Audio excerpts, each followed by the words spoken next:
ओम नमः शिवाय। शिव जी सदा सहाय। ओम नमः शिवाय। गुरु जी सदा सहाय। तो बहुत पहले साईं बाबा ने ये बताया था कि आपके जीवन में आगे जाके एक संत जो है आपके जीवन में अवश्य आएंगे और जो आपकी जीवन की दशा और दिशा को बदल के रख देंगे। तो तब मैं जानती नहीं थी कि किस संत के बारे में बोला साईं बाबा ने। तो धीरे धीरे मुझे स्वप्न में आभास हुआ कि साईं बाबा इन संत के बारे में बता रहे हैं। तो ओम नमः शिवाय। जय गुरु जी। तो आज का सत्संग गुरु जी के नाम पे, तो जिन्होंने जो है मेरे जीवन की दशा और दिशा अवश्य ही बदल दी। तो बहुत सारे सत्संग वैसे गुरु जी दिखाते रहते हैं, जितनी इनकी महिमा गुणगान करे बहुत ही कम है। साक्षात शिव है ये। तो आज का सत्संग इस प्रकार से है कि मैं, मेरी मम्मी और मेरा लड़का हम हरिद्वार गए।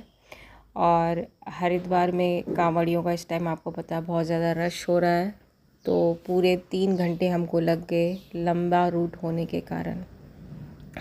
तो वहाँ पे मैंने गुरुजी से अरदास की, गुरुजी सहायता कीजिए, क्योंकि हमें डॉक्टर के पास जाना था।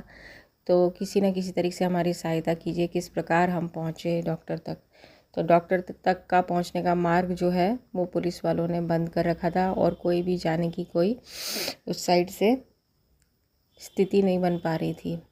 तो इतने में कई सारे रिक्शे वालों से हमने पूछा। एकदम से एक रिक्शा वाला आया और उसने बोला, क्या बात है दीदी, आप बताइए। तो मैंने कहा, मेरे को इन डॉक्टर के पास जाना है और यहाँ पे सारे के सारे रोड ब्लॉक है। तो जैसे ही गुरुजी से अरदास की वैसे ही तुरंत वो आ गया और उसने हमें जो है पता नहीं किन किन गलियों से ले जा के उसने हमें वहाँ पे पहुँचा दिया।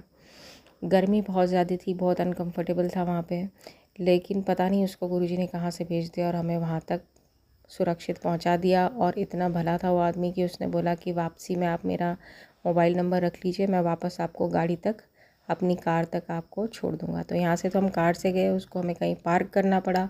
उसके बाद उस रिक्शे वाले के साथ में जाके डॉक्टर तक पहुँचे। फिर वापस जब हम आए तो फिर रिक्शा वाला हमें मिल गया और वापस कार तक पहुँच गए। जय गुरु जी। तो गुरु जी हमेशा आपके अंग संग रहते हैं। आपको इनसे मन से जुड़ने की आवश्यकता है।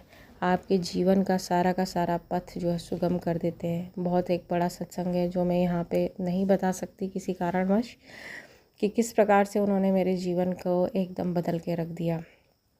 तो बहुत सारी हिम्मत जो है हमें गुरुजी प्रदान करते हैं। अगर आप सत्य के मार्ग में चलते हैं तो गुरु हमेशा आपकी, समझिए, बाँह फड़ के, यानी आपकी जो है हाथ पकड़ के आपके साथ आपको रास्ता दिखाते हैं। लेकिन सत्य का मार्ग वाकई कठिन है, लेकिन जीत अवश्य सत्य की ही होती है। सत्य क्या, आपके गुरु की ही होती है। जो गुरु द्वारा सिखाए गए आपको लेसन्स हैं, अगर आप उन पे चलते हैं तो ऑफ कोर्स आपकी विजय निश्चित ही है इस पृथ्वी पर।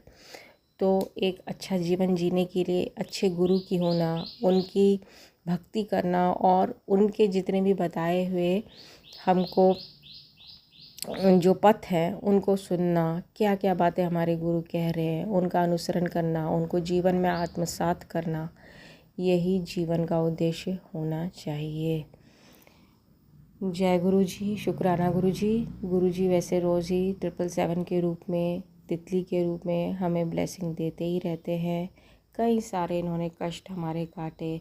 तो एक दिन यहाँ पे कबूतर मरा पड़ा हुआ मिला था। कई सारे लोग जो है ईर्ष्यावश दूसरों के ऊपर कौन कौन से काले जादू टोने टोटके करते हैं, उनको जो है भगवान सद्बुद्धि दे, या उनका विनाश तो भगवान निश्चित ही कर देंगे, क्योंकि उस तरीके की हरकतें करते हैं जो दूसरे के जीवन में अंधकार उत्पन्न करती है। तो ऐसे लोगों को गुरुजी खुद देखें, उनको खुद सज़ा दें। ओम नमः शिवाय। शिव जी सदा सहाय। आगे ज़रूर बढ़ाइए इस भक्ति को। ओम नमः शिवाय।